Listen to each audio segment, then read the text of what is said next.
नमस्कार मित्रमैत्रिणींनो. धनप्राप्ती व्हावी अशी इच्छा प्रत्येक व्यक्तीच्या मनामध्ये असते. पौराणिक काळ असो किंवा आधुनिक काळ असो, पैशाशिवाय कोणतंही काम करणं अशक्य आहे. त्यामुळं मानवी जीवनामध्ये धनसंपत्तीला अनन्यसाधारण असं महत्त्व आहे. आणि धनप्राप्ती ही केवळ महालक्ष्मीच्या कृपेमुळे शक्य होऊ शकते. महालक्ष्मीच्या पूजेसाठी शुक्रवारचा दिवस हा अत्यंत शुभ दिवस असा मानला जातो मैत्रिणींनो. या दिवशी जर तुम्ही महालक्ष्मीची पूजा केली तर महालक्ष्मीची आपल्यावरती पूर्ण कृपा होते आणि आपली धनसंपत्ती आणि वैभव आपल्याला प्राप्त होतं. तर आजच्या या व्हिडिओमध्ये मी तुम्हाला सांगणार आहे की शुक्रवारच्या दिवशी महालक्ष्मी मातेला प्रसन्न करून घेण्यासाठी काही छोटे छोटे उपाय मी तुम्हाला सांगणार आहे. तर उपाय सांगण्यापूर्वी चॅनेलवरती जर तुम्ही नवीन असाल तर चॅनेलला लाईक आणि सबस्क्राईब नक्की करा आणि तुमच्या मित्रमैत्रिणींना सुद्धा हा व्हिडिओ नक्की शेअर करा. चला तर मग व्हिडिओला सुरुवात करूया मैत्रिणींनो. आता हे उपाय करत असताना सर्वात प्रथम म्हणजे महालक्ष्मीच्या कृपेविना धनप्राप्ती होणं हे अशक्य असतं. त्यामुळं लक्ष्मी मातेला प्रसन्न करून घेण्यासाठी शुक्रवारच्या दिवशी महालक्ष्मीची पूजा आणि व्रत हे करावं. हे व्रत महिला पुरुष कोणीही करू शकतं. संध्याकाळी काय करायचं बघा. संध्याकाळी गोधुली मुहूर्तावर लक्ष्मी मातेसमोर तीळ आणि तुपाचा दिवा लावायचा. तसंच हळदी कुंकू लावून पूजा करायची लक्ष्मी मातेची आणि लक्ष्मी मातेला प्रिय असं गुलाबाचं फूल अर्पण करावं. त्याच्यानंतर दूध आणि गुळापासून तयार केलेला गोडाचा नैवेद्य दाखवायचा. शक्यतो सफेद रंगाची मिठाई नैवेद्यामध्ये असावी. या उपायामुळे लक्ष्मी देवी प्रसन्न होते. मैत्रिणींनो, अजून एक उपाय म्हणजे श्रीयंत्र पूजा जर आपण केली तर यामुळे सुद्धा आपल्याला धनप्राप्ती होते बघा मैत्रिणींनो. लक्ष्मी मातेच्या पूजेमध्ये सर्व यंत्रांना विशेष महत्त्व दिलेलं जातं. जसं की श्रीयंत्र, महालक्ष्मी यंत्र, धनवर्षा यंत्र, व्यापार वृद्धी यंत्र आणि लक्ष्मी कुबेर यंत्र यांची पूजा करून आपल्याला विशेष फलप्राप्ती करून घेता येते. तर शास्त्रात सांगितल्याप्रमाणे या यंत्राच्या प्रभावाने तुमच्या धनसंपत्तीमध्ये वाढ होते. तसंच सुखप्राप्तीसुद्धा होते आणि तुम्हाला शक्य असल्यास आपल्या घरातील ईशान्य कोपऱ्यात किंवा देवाऱ्यात तुम्ही रजतपत्र किंवा ताम्रपत्र यावर श्रीयंत्र बनवून त्याची प्राणप्रतिष्ठा करू शकता. प्राणप्रतिष्ठा केल्यावर या यंत्राची नियमितपणे पूजा करायची. तसंच प्रत्येक शुक्रवारी श्रीयंत्राच्या पूजेनंतर दाखवण्यासाठीचा नैवेद्य आपण घरीच तयार करायचा आणि आपल्या माता लक्ष्मीला जसा आपण नैवेद्य दाखवणार तसाच नैवेद्य त्या श्रीयंत्राला सुद्धा आपल्याला दाखवायचा आहे बघा. तर नशीब तुमच्यावर नाराज असेल तर हे उपाय करा, नक्कीच अडचणी दूर होतील. आता त्याच्यानंतर पुढचा अजून एक उपाय तो म्हणजे कुबेर देवतेची पूजा करायची आहे. माता लक्ष्मीच्या सोबतीनेच कुबेरालाही धनसंपत्तीची देवता मानलं जातं बघा.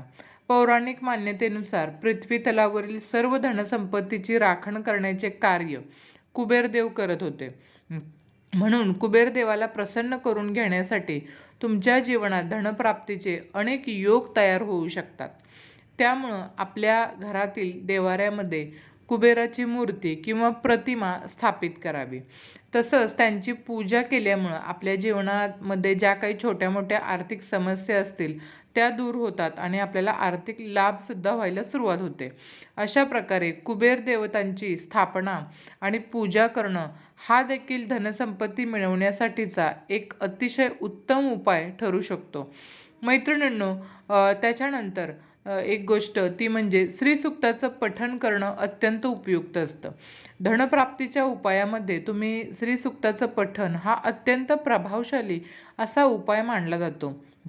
ऋग्वेदामध्ये लक्ष्मी मातेच्या कृपा प्राप्त करण्यासाठी श्रीसूक्ताच्या मंगलदायक मंत्रांचा उच्चार करण्याचा उपाय सांगितला गेलेला आहे.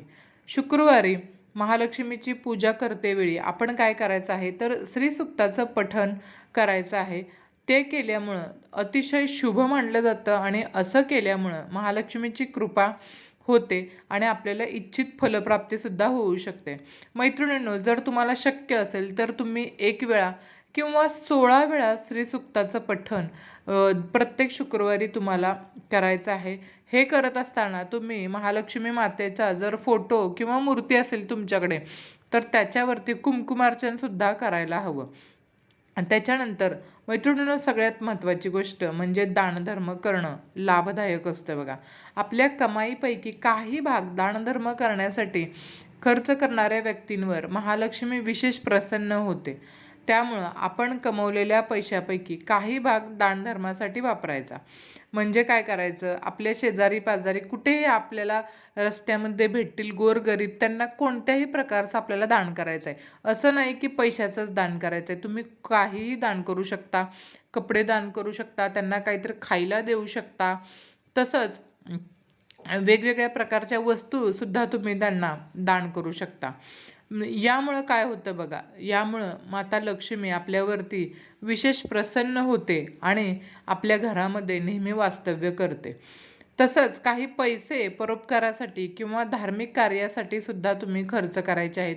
जे काही तुमची इच्छा असेल किंवा तुम्हाला जितके शक्य असेल तितके तुम्ही करू शकता. असं नाही की तुम्ही एवढीच अमाऊंट करायला हवी, तेवढीच अमाऊंट करायला हवी, असं काही नाही आहे. तुम्हाला जितके शक्य आहे पैसे देणं दानधर्मासाठी, तितकं तुम्हाला दानधर्म करायचा आहे. कोणाचीही वस्तू स्वतःजवळ ठेवू न देता ती ज्याची त्याला परत करायची. यामुळं काय होतं बघा, इतरांच्या पैशावर आपण वाईट नजरसुद्धा कधीही ठेवायची नाही. यामुळं महालक्ष्मी आपल्यावर नेहमी प्रसन्न होते आणि आपल्या घरामध्ये नेहमी वास्तव्य करते. तर मैत्रिणींनो, या 3 उपायांपैकी एकतरी उपाय तुम्ही नक्की करा. तुमच्याकडे जरी श्रीयंत्र नसेल, कुबेर यंत्र नसेल, तर किमान लक्ष्मी मातेचा फोटो किंवा मूर्ती असेल तरीही काही हरकत नाही आहे. त्या मूर्तीसमोर किंवा फोटोसमोर बसून तुम्हाला प्रत्येक शुक्रवारी तुपाचा दिवा लावायचा आहे. तिळाच्या तेलाचा दिवा तुम्ही लावू शकता किंवा तुपाचा दिवा लावा आणि लक्ष्मी मातेला एक गुलाबाचं फुलं अर्पण करा आणि त्याच्यानंतर 16 वेळा श्रीसुक्ताचं पठण नक्की करा मैत्रिणींनो. यामुळे तुमच्या घरामध्ये आर्थिक समस्या तुम्हाला कधीही जाणवणार नाही आणि नेहमी पैसा तुमच्या घरामध्ये खेळत राहील. तर ही छोटीशी माहिती तुम्हाला आवडली असेल अशी अपेक्षा करते. जर आवडली असेल तर चॅनलला लाईक आणि सबस्क्राईब करा आणि बेल बटनही प्रेस करा. म्हणजेच तुम्हाला असेच नवनवीन माहितीपूर्ण व्हिडिओ पाहण्यास मदत होईल आणि तुमच्या मित्रमैत्रिणींनासुद्धा हा व्हिडिओ नक्की शेअर करा. चला तर मग भेटूयात पुढच्या नवीन व्हिडिओमध्ये. तोपर्यंत धन्यवाद. श्री स्वामी समर्थ. जय जय स्वामी समर्थ.